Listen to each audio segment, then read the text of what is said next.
حضرت ابن الجوزی रहमतुल्लाह अलैह फरमाते हैं कि एक दरवेश थे, हज़रत अबू हाशिम उनका नाम था। कहते हैं बड़ी मजबूरी थी, मुझे कहीं जाना था तो कश्ती नहीं मिल रही थी।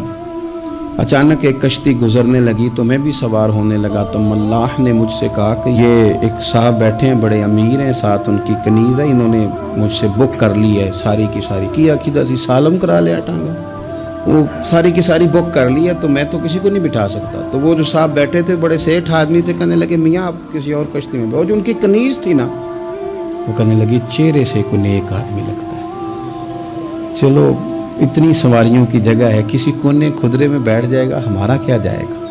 कहा अच्छा चलो आ जाओ।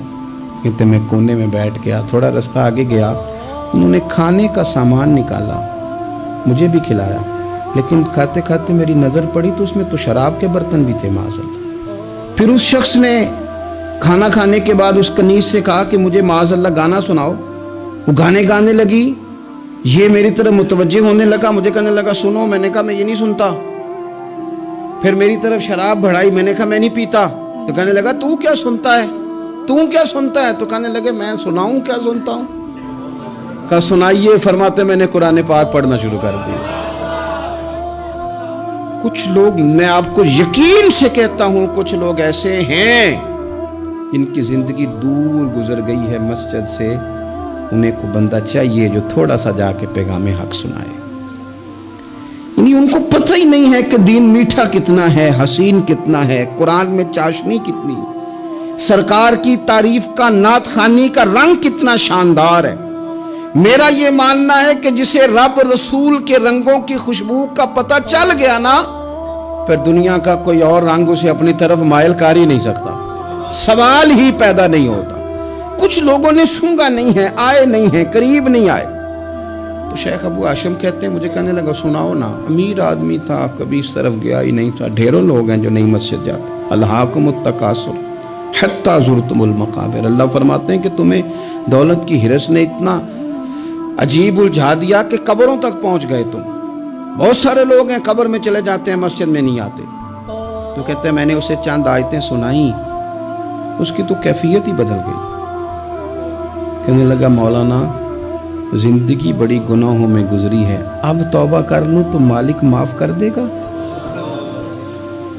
कारनामे खतरनाक हैं, पीछे रजिस्टर काला स्याह, माफी हो जाएगी।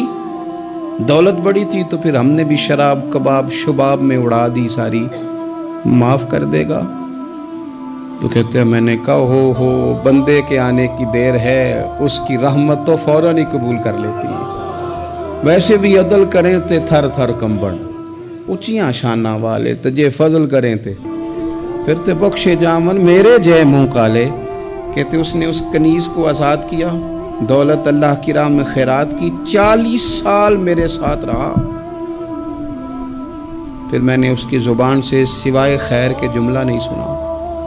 एक की बात करता था, कहता था शेख काश आप मुझे थोड़ा पहले मिल जाते, जिंदगी से ये गिला है कि तू ज़रा देर से मिला है। पहले मिल जाते ना तो शायद मेरी ज़िंदगी ये कुछ और दिन बन जाते, थोड़ी देर अल्लाह वाले की सोबत। आप फरमाते हैं फिर वो 40 साल के बाद मेरे सामने इंतकाल हुआ, मैंने ही दफन किया, मैंने ही कब्र में उतारा, जनाजे का एहतमाम भी मैंने ही किया। मेरा यार था, दिल लग गया था, प्यार हो गया, मैं परेशान रहता। एक दिन ख्वाब में मिल के मुझे कहने लगा फिक्र न कर, मैंने अपने रब को बड़ा ही मेहरबान पाया है, मैंने उसे बड़ा करीम पाया है, माफ करने वाला पाया है, दरगुजर करने वाला पाया है। उसने फजल फरमा दिया मेरे गुनाहों पर, उसके अफू दरगुजर का कलम चल गया है, और मेरे हक में जो फैसला आया है वो रहमत वाला ही आया है, फजल वाला ही फैसला आया है।